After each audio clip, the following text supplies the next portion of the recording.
Good afternoon, everyone. Just a few things to pass along here at the top, and then we'll get right to your questions. First, the department welcomes the Hungarian Parliament's vote this week to approve Sweden's application to join NATO, and we look forward to the Hungarian government quickly completing the process so we can welcome Sweden into our alliance. Sweden is a strong and capable defense partner with a highly capable military, something that Secretary Austin was able to see firsthand during his visit there last year. And we look very forward to formally welcoming Sweden as the 32nd member of the NATO alliance. Shifting gears, I'd like to spend a moment to underscore the urgent need for Congress to pass the department's request for a fiscal year 2024 base budget. As you've heard, department leaders and others say, continuing to operate under continuing resolutions is unsustainable and detrimental to our nation's national security interests. Notably, the absence of an appropriation bill for the fiscal year severely hampers the department's ability to plan effectively. We are already well into the fiscal year, now in our 5th month, and unfortunately find ourselves again under a 3rd continuing resolution. The fact is that this uncertainty undermines our military readiness and jeopardizes critical modernization efforts. The cumulative effect of spending years under CRs dating back to 2011 is deeply concerning. It amounts to nearly 5 years of constrained funding levels, impeding the DoD's capacity to adapt to evolving threats and innovate to maintain our competitive edge. Failure to pass a base budget for the DoD not only risks our national security, but also obstructs crucial investments in new technologies, equipment, and personnel training, which are essential for maintaining readiness and staying ahead in an increasingly complex global landscape. In light of these pressing concerns, the department will continue to work closely with Congress and urge them to act now to pass a base budget for the Department of Defense for fiscal year 2024.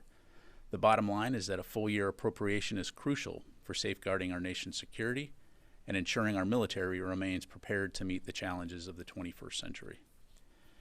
Separately, earlier today, the Director of the Army National Guard, Lieutenant General John A. Jensen, announced an aviation safety stand-down for all Army National Guard helicopter units to review safety policies and procedures following 2 recent helicopter incidents. 2 separate crashes of AH-64D Apache helicopters in Utah on February 12 and Mississippi on February 23, respectively, drove the decision to ground all helicopters for safety reasons. In the order, which went into effect on Monday, Lieutenant General Jensen said, quote, "Safety is always at the top of our minds. We will stand down to ensure all of our crews are prepared as well as possible for whatever they're asked to do," end quote. For more information, I'd encourage you to reach out to the National Guard Bureau.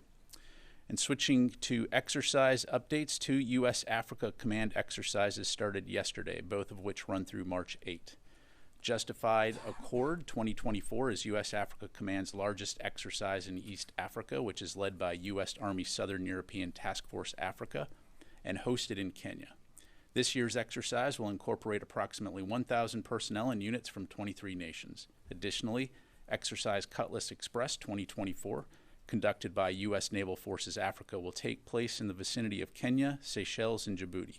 U.S. forces will work alongside participating nations to improve combined maritime law enforcement capacity, promote national and regional security in East Africa, and increase interoperability between the U.S., African, and multinational partners. And for more information, I'd refer you to U.S. AFRICOM Public Affairs. And sticking with exercises, this week in Thailand, approximately 4,500 service members commenced the 43rd iteration of the annual Theater Security Cooperation event known as Joint Exercise Cobra Gold. Cobra Gold is the largest joint exercise in mainland Asia and a concrete example of the strong alliance and strategic relationship between Thailand and the United States, as well as an example of the strong cooperative relationship with other allies and partners participating in the exercise. For more information, please reach out to U.S. Indo-PACOM. And in other Indo-Pacific related news, on Friday, Deputy Assistant Secretary of Defense for China, Taiwan, and Mongolia, Dr. Michael Chase, met with Brigadier General D. Gong Huyak, State Secretary of the Mongolian Ministry of Defense, at the Pentagon for the annual bilateral defense framework. Both officials reaffirmed their commitment to the U.S.-Mongolia bilateral defense relationship and agreed to advance defense cooperation on shared interests to support a free and open Indo-Pacific region. And finally, the department would like to congratulate the U.S. Marine Corps. This past Friday, February 23rd, following a rigorous 2-year audit pilot, and for the first time in DoD history, the Marine Corps received an unmodified audit opinion, the highest audit opinion that can be achieved, or more simply stated, they passed their audit. The 2-year audit pilot provided time for the Marine Corps to stabilize its new accounting system and inventory assets at Marine Corps bases and stations across the globe. We celebrate the tremendous success the Marine Corps achieved in receiving the first clean audit across all military branches, and these results bring the department one step closer to achieving an overall clean report. With that, be happy to take your questions. We'll go to Associated Press, Tara Cobb. Thanks, General Ryder. Going to Ukraine, are there any other options for the U.S. to provide additional weapons to Ukraine at this point? Or is it because the replenishment money is out that there simply isn't anything else that can be sent?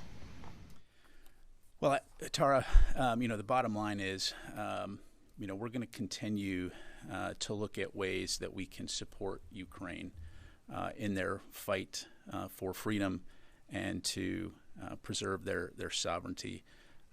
Obviously, funding to be able to provide them with vital ammunition and capabilities is critical, and so we'll continue to work with Congress in that regard. In terms of specific initiatives or potential future initiatives, I don't have anything to announce today other than to say you've heard Secretary Austin and other senior U.S. leaders highlight that we will continue to support Ukraine for the long haul. It doesn't seem like the supplemental is making much progress in Congress. As Ukraine's needs become more dire, is the building considering taking the risk of using funds that don't have the replenishment backfill, like using that leftover $4 billion or so? Again, I don't have anything to announce. We have said over and over again that Ukraine matters.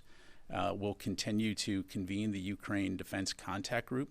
We'll continue to work closely with international allies and partners to ensure that we can meet Ukraine's most urgent security assistance needs. And then importantly, continue to work with Ukraine on its future defense needs as well. But again, I don't have anything further to announce. Okay. Quiet group today.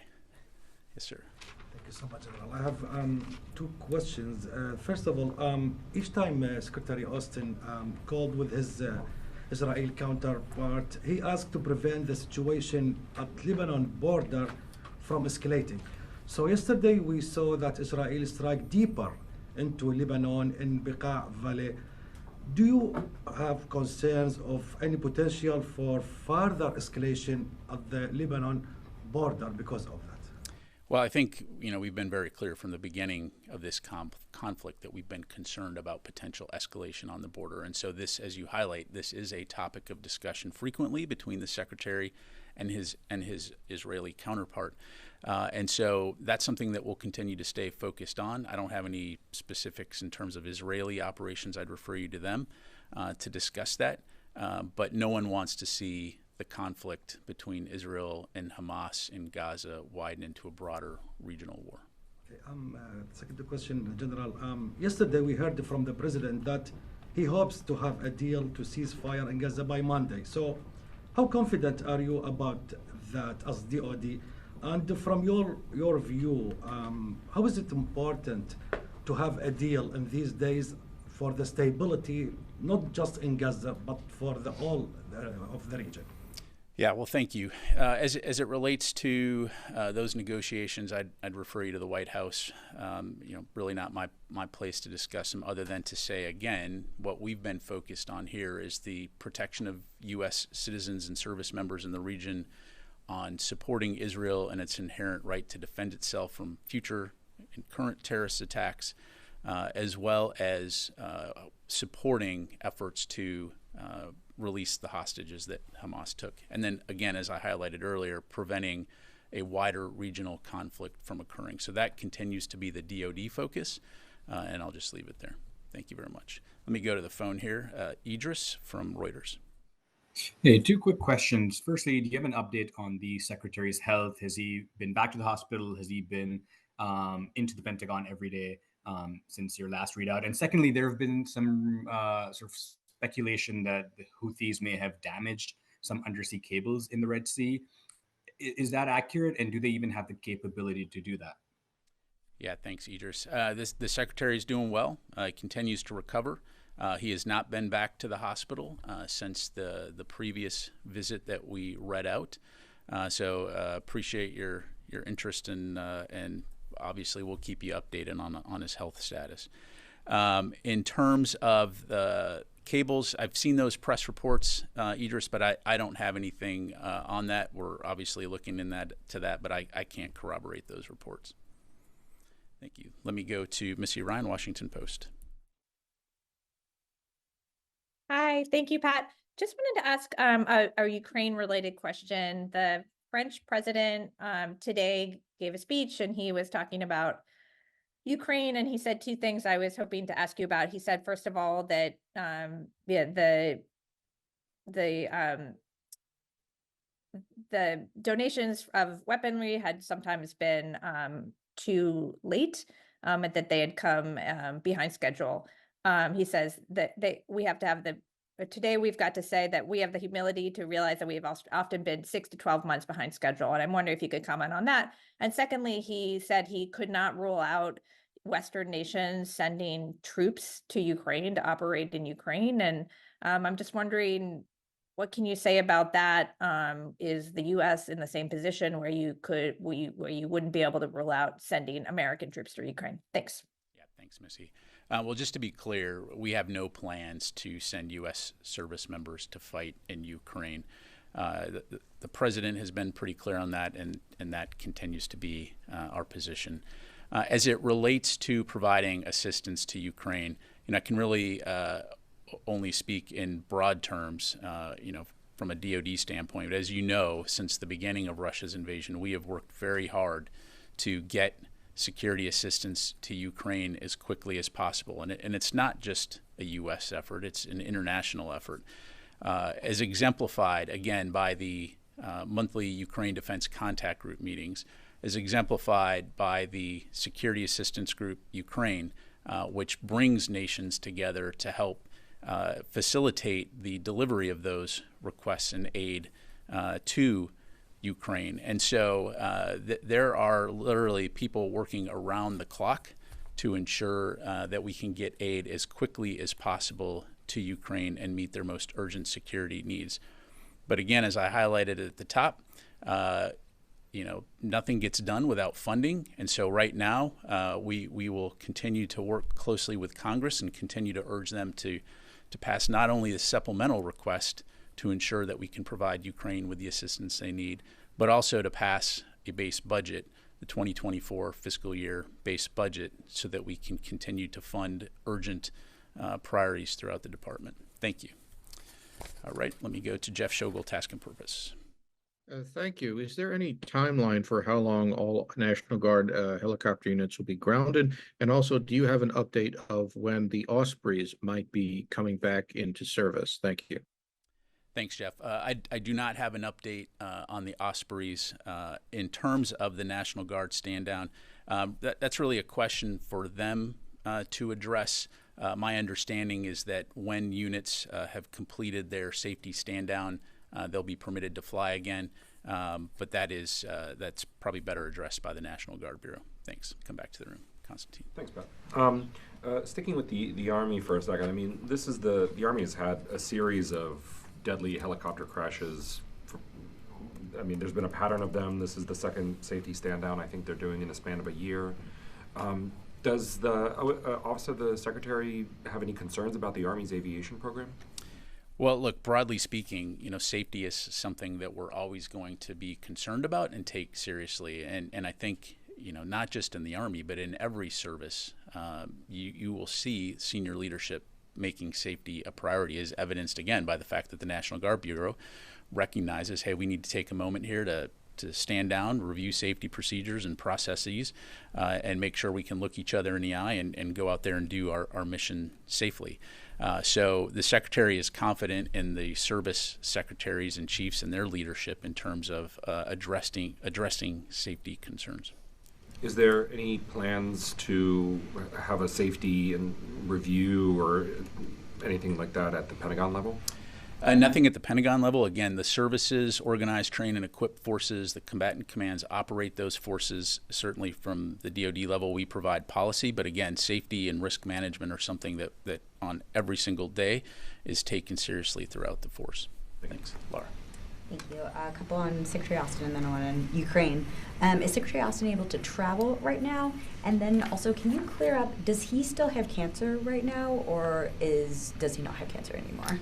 I'd refer you back to what we provided earlier in terms of what his doctors have said, that he has an excellent cancer prognosis, so I'll just refer you back to that. And then in terms of travel, I don't have any international travel to announce right now. Clearly, the fact that he travels from home to work every day indicates that, yes, he can travel.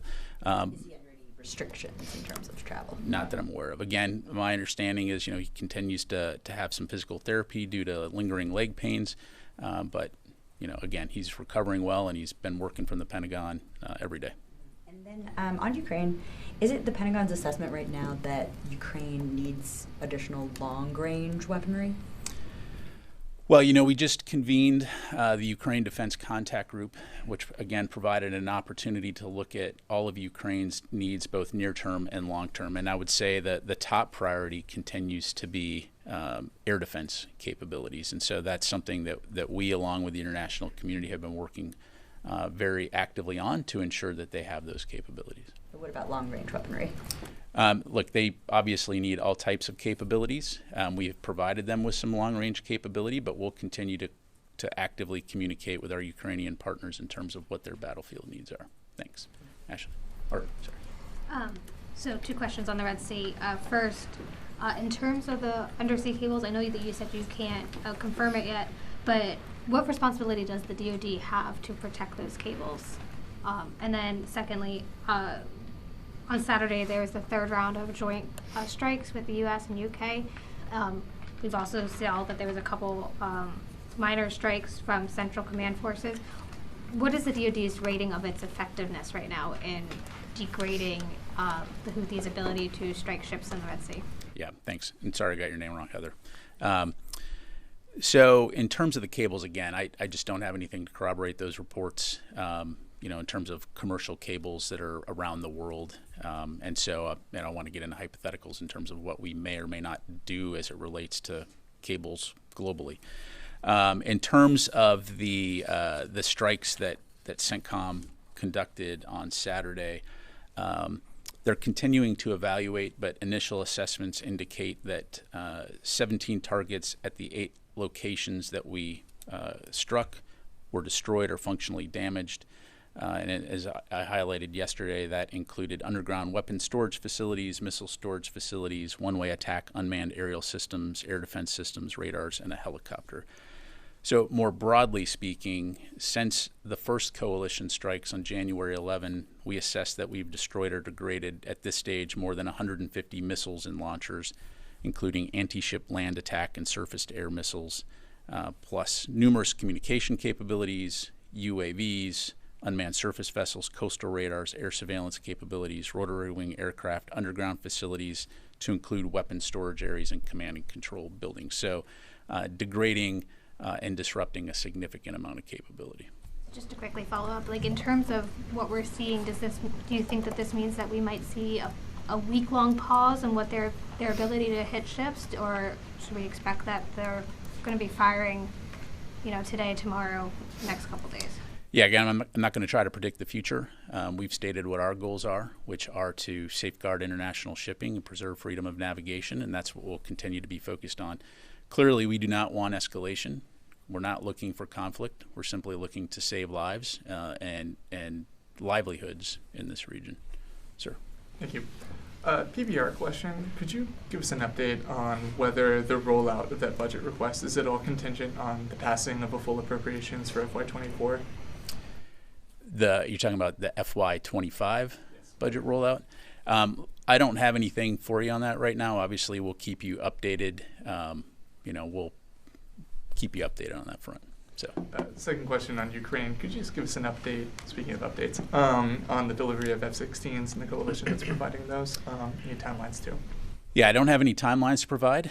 As you know, there is a air capability coalition that the the United States is co-chairing that is looking at how to provide Ukraine with that air combat capability. And so we do project again that F-16s will be delivered this year, but I don't have any further details to provide at this stage. So again, we'll keep you posted. Natasha. Thanks, General Ryder. Back in October, Central Command announced that it was going to be transferring thousands and thousands of rounds of ammunition that was seized from the Iranians to the Ukrainians. And I'm just wondering if there are any more of those kind of interdictions that are then going to be transferred to the Ukrainians given the shortages that they're facing. Is that one option that is under consideration to kind of do that more frequently? And I'm also wondering separately if you can give us an update on the Ruby Mar, which was, I believe, sinking as of last week and leaving a pretty big oil. So in terms of providing Ukraine with seized ammunition, I don't have anything to announce on that front. Again, we're going to continue to look at ways that we can support Ukraine. You've heard us say nothing's off the table, but I don't have anything specifically in regards to that approach. In terms of the Ruby Mar, I'd refer you to NavCent for a more granular update. My understanding right now is that some vessels associated with the company that owns that ship is looking at some recovery options, but again, they'd be in a better position to talk about specifically what those are. To your point, though, as CENTCOM has highlighted, there is oil leaking from that ship, creating environmental impacts, which again just highlights the reckless and irresponsible nature of these Houthi attacks. Thanks. All right. Last question. Yes, ma'am. Does the Pentagon assess that the Houthis are going to be a long-term problem, or is it the assessment that they're going to stop attacking commercial shipping if there is a ceasefire like the one that, at least a pause in fighting the one that's being discussed? Yeah, look, I mean, that's really a question for the Houthis to answer in terms of what their motivation is going to be and in terms of internal decision making. We are focused on preserving freedom of navigation. We're focused on saving lives and livelihoods in the region as it relates to the international challenge that these attacks have presented. And so, as I highlighted, we're not seeking any type of escalation. We're not seeking to go into a conflict with the Houthis. What we're simply seeking to do is ensure that international mariners can transit this vital waterway safely and securely in accordance with international law.